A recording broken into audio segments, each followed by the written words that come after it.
Hi, I'm so glad to see you today. So today for Family Art Club, we are doing something that I really liked to do as a child when I was little. And we are going to be making these miniature weavings. So one of the best things about this project is that as a caregiver or an adult, you can totally set this project up and have it just available for kids to gravitate towards themselves using things that you could just have around the house.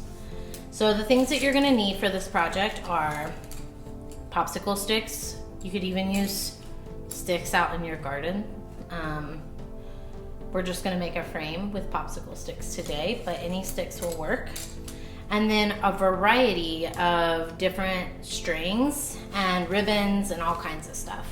So for today, I've got some thick yarn, I've got thick curling ribbon, I've got some grosgrain ribbon, and I've got some plasticky kind of lanyard material. Really, you can use anything that you have extra yarn scraps or ribbon scraps or whatever.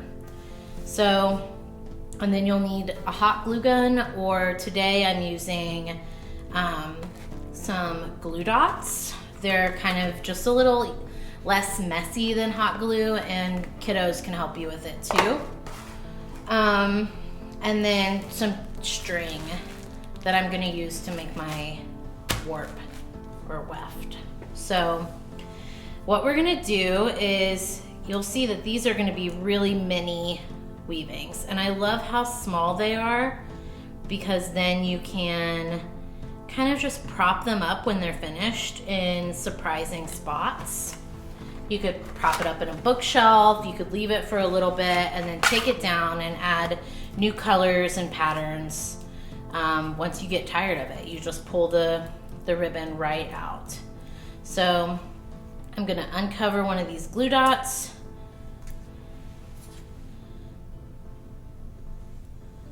Like I said, you can use hot glue really also, and that works great.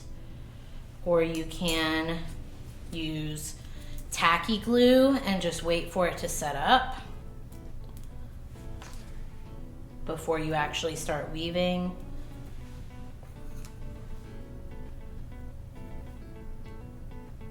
And I'm just making a square. I do like with glue dots and tacky glue and even hot glue, if you're quick enough, you can kind of manipulate and move around your popsicle sticks in case to make a more perfect square size, in case it wants to be not square.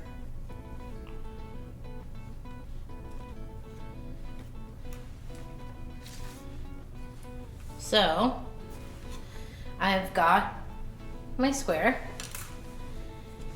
and then I'm going to take some string, and I like this. I think this black and white string will look really nice. So this is how you can decide, depending on the difficulty of your weaving, if you want it to be close to these strings, you're gonna tie them around like this. But if you want them closer together, it'll be more difficult. And if you're working with like a younger kiddo, or somebody with just a little bit less dexterity, you can spread the strings further out. So what I'm gonna do is I am going to make a knot, and I'm gonna tie it so it's really tight. And you can tie it and just leave it like that, or you can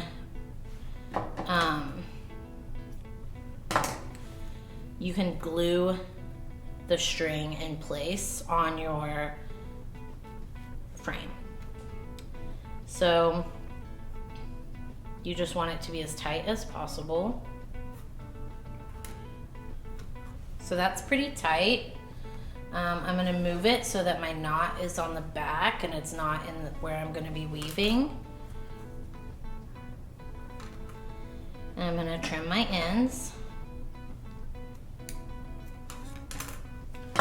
And I'm gonna continue that for down my frame. So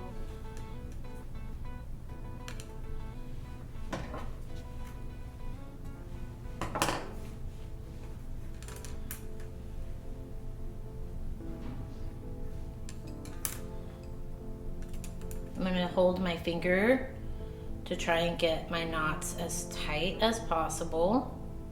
So now I've got my frame, and you can see I've got these strings that will go between here, and it's really pretty, it's kind of interesting looking. And one of the things I like to do is honestly just toss this into like a basket. If you have several of them, you can make multiple frames. Toss it into a basket with your yarn scraps and just use it as an invitation. And kids will figure out what to do on their own. So like I said, in here I'll show you some of the yarns I have. So this is a really thick curling ribbon that isn't too curly. So this will be really cool. I've got this really thin, skinny plastic like lanyard material. I've got this really beautiful chunky yarn. I've got all these different colors of nice grosgrain ribbon. And so you can work on patterns, and basically you're just gonna weave it through these strings, and you're gonna go over, under, over, under,